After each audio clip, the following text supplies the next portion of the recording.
Mbadde nkusaba ka audio akalimu omusajja eyamaliriza ng'agamba nti Katikkiro abayiyeeyo nnyo abaswaziza Katikkiro Muliika, nti ayogedde ku achievement ze yakolera Buganda. Kati omusajja oyo njagala omuwa amawulire gano, yayogedde ebigambo bingi ng'alaga achievements ez'abakatikkiro bati ze bakoze. Nsaba ka audio kano kamutuukeko nti bakatikkiro abo bonna they link Museveni's foot oba they link Museveni's shoes. Akati ye nga kibbebi eky'emyaka 15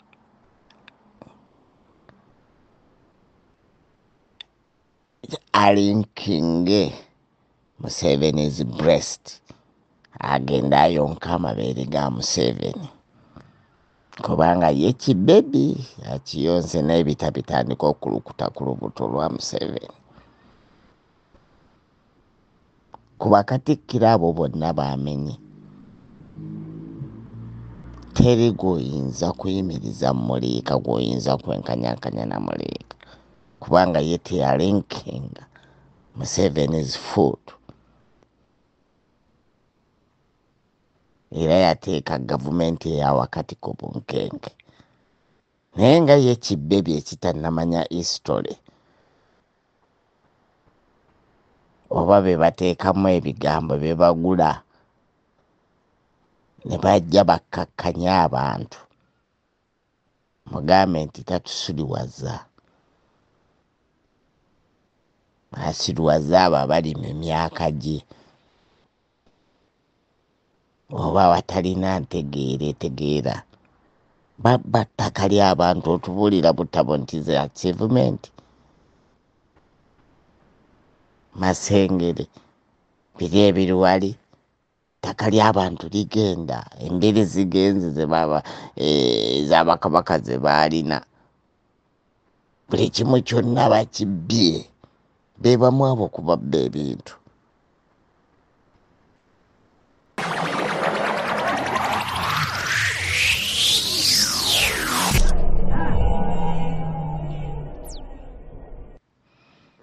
Mutegeeze kitaddamu kusiriwaza bantu. Bw'aba abuliddwa ebyokwogera Muliika amuveeko.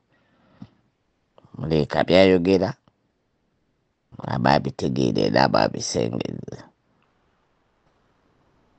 Naye tegeeza kibbebi ekyo addeyo abikkula ebitabo amanye hisitole z'abakatikkiro, naye Muliika amuveeko. Yogedde ebigambo bino kubanga serabyeyo ka audio kazze kubeera nti kazizika ensonga ezo. Oyo okwegamba byasesemye ng'alya. Bebi omanyi bw'aba bebi osesema olya. Achievement si zaatunyumiza ez'abakatikkiro abo bonna. Okuggyako okubba obubbi n'abantu okubeera nga bawaŋŋangukidde mu nsi yaabwe, ebintu byabwe byonna bibaggiddwako, bassa abantu, batemya abantu, ettaka ly'abantu ligenze. Oyo byegamba nti asesema ng'ali alinkinge amabeere ga Museveni. That is so.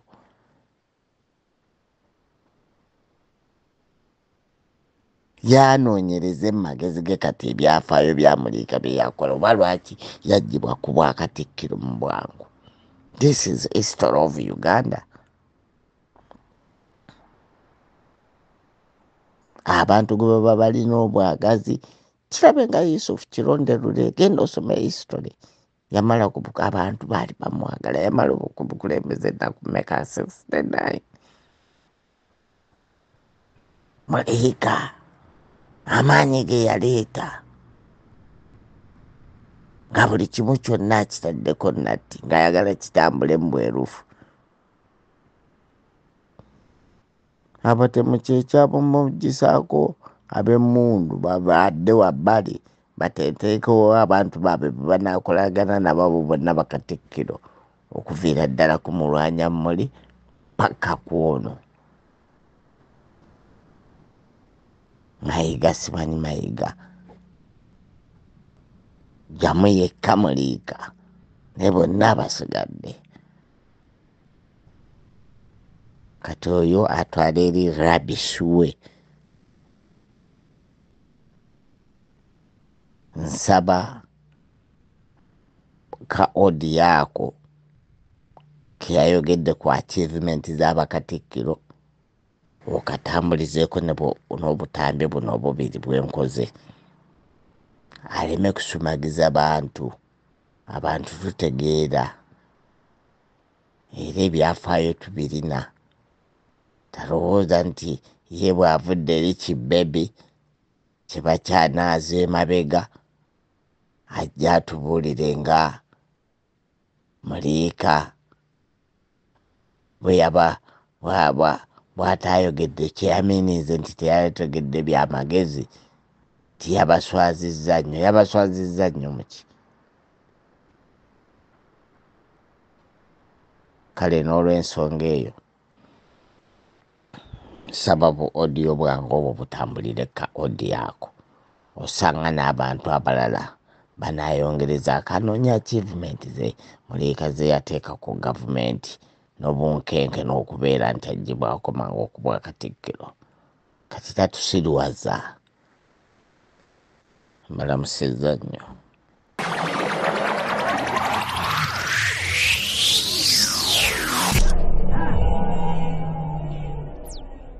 Sajja ndowooza yeeyise Buganda lwazi. Simanyi ba vidiyo yo girabye. Musajja wa Mayiga atambulira ku social media nga agenda kugamba nga alangalanga projects za Mayiga na biki ebyo. Aboogera ku Kabaka ne Buganda abo tabaddamu. Naye oli ayogere ku Mayiga awajjayo n'ag'omubuto. Nze kubanga mmanyi nti nno Abaganda ffenna ekya Kabaka ne Buganda baakitukulizaamu.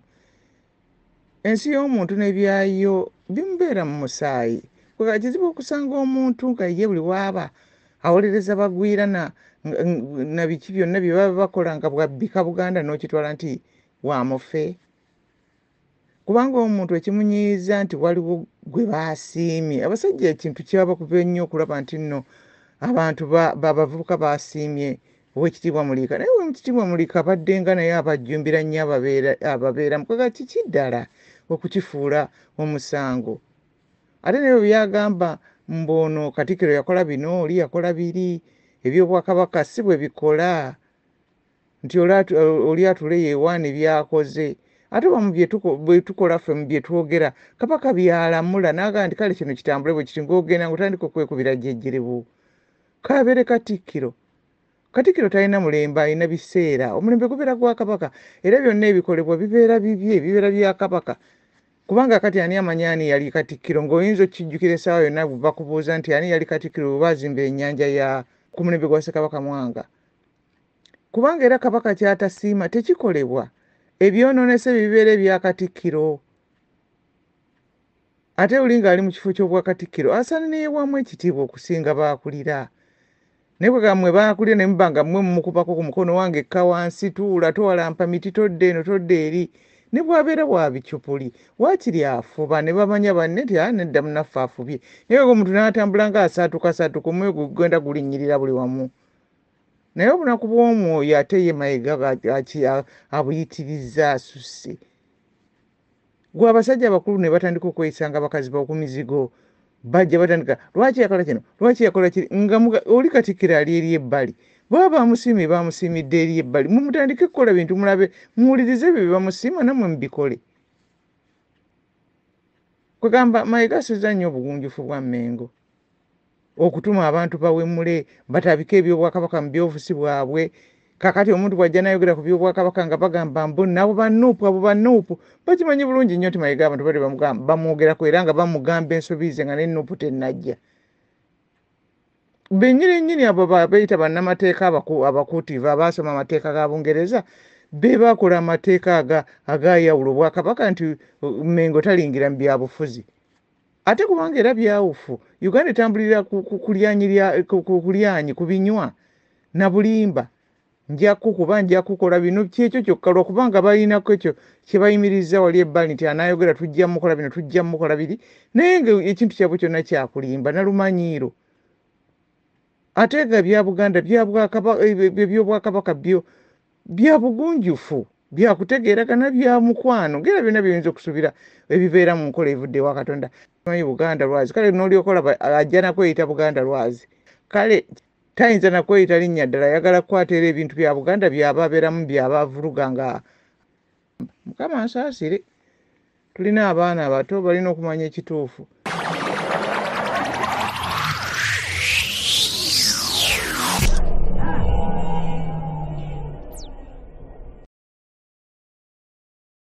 Bw'obeera omukulembeze atalina mizi atasooka kwefumiitiriza ku bintu by'ogenda kwogera atava mu mawulire yadde mu social media ate nga by'oyogera biri outrageous nga bisobola okuteeka obwakabaka mu bulabo obw'enjawulo. Ssaabasajja Kabaka abeera alina okwesonyiwa n'akwesalako. Omukulembeze mu Bwakabaka alina okubeera nga alina emizi ng'alowooza ku buli kyagenda okwogera. Bw'obeera omukulembeze nga Kasujjulubinga nga okwatagana n'obulamu bwa Kabaka ofiisi yo ekuteeka mu position nti olina okumanya buli kikwata ku bulamu bwa Kabaka naye ate nga omumwago guli loose nti Kabaka abeera alina okweraliikira nti singa omanya ekintu nga kino enkya kigenda kubeera mu social media enkya kigenda kubeera ku mawulire Ssaabasajja Kabaka abeera ajja kwesalako. Bw'obeera ng'oli musawo bwa Kabaka Kabaka n'akizuula nti bwe yali nga tannaba gendanga Nairobi oba gendanga Germany oba Switzerland ebintu bikyali mu process wiki namba nti naba nakutuuka agende ng'enkya biri mu mawulire enkya nga biri ku social media. Ssaabasajja Kabaka abeera alina okujjawo n'aleeta ttiimu y'abasawo nga kati essaawa zino mugenda n'okumanya nti Ssaabasajja Kabaka ali Germany oba Switzerland oba Namibia oba Kenya nga yagenda nadda mwezi nga gumu emabega.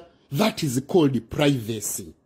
Omukolo ogwa Thanksgiving ng'omukulembeze nga Katikkiro awummudde nga yeebaza Katonda olw'ebyo bye yamukozesa ng'akyali naddamula wandibadde osuubira nti Katikkiro agenda kwogera ku achievements ze yakola mu Bwakabaka nti we nali naddamula natuusa Obwakabaka ku kino nakola kino nakola nekiri naye Thanksgiving yonna bweggwako ng'oli mu kwogera weird allegations nti mpulira waliwo abataka abagamba nti Katikkiro yabaganye okgenda okulaba Kabaka nga kyoyogerako gwe kenyini ogamba mpulira meaning tokikwakasa you're not confirming it just hearsay naye ng'oli mu position nga Katikkiro awummudde. That's outrageous. Kibeera kiraga lwaki Kabaka abeera akwesalako kibeera kiraga lwaki Kabaka yakulekera ddamula just emyezi 11 tuli ffenna kubanga singa ow'ekitiibwa Mulwanyammuli Ssemwogerere ye yakoze Thanksgiving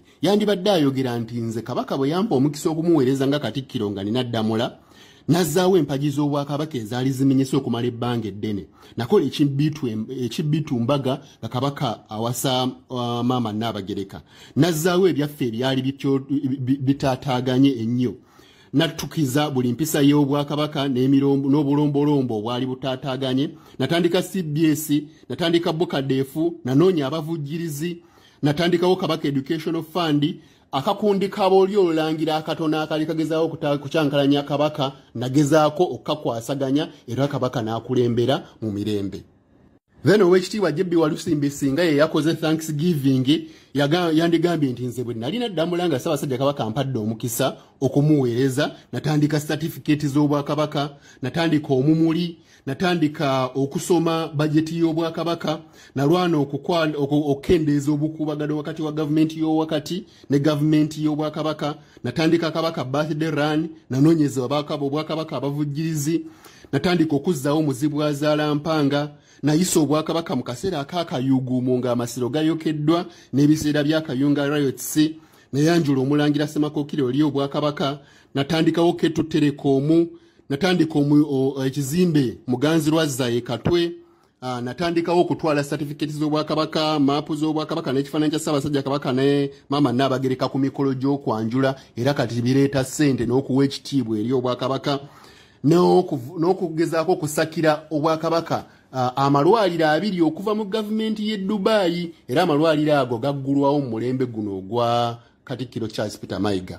Then singa Katikkiro Charles Peter Mayiga ye yakoze Thanksgiving eyo, yandigambye nti nze nga Kabaka ampadde omukisa okumuweeza nga Katikkiro we nga nkwasiza Ddamula, nanoonya era nennwanirira ebyaffe era bingi bikomyewo, bingi bikyajja, nalaga Abaganda nti balina okuva mu kulowooza nti waliwo agenda bazimbira Obwakabaka waabwe, wabula bo be balina okulwana okunoonya ssente okulaba nga bazimba Obwakabaka bwabwe. Nagaziya ennyingiza y'Obwakabaka nga ntema empenda eziyingiza ssente mu Bwakabaka, y'ensonga lwaki nti nasanga budget y'Obwakabaka ngeri less than 5 billions, saawa zino eri mu billioni 255 n'okugenda waggulu.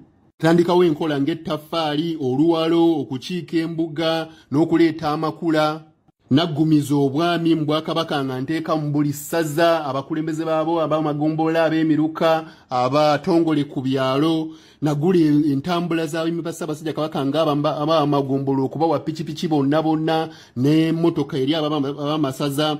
Offices ku masaza n'amagombola zonna naziggulawo era zikola for 5 days a week, era mulimu abantu abali permanently located there nga balina okuweereza ate nga basasulwa.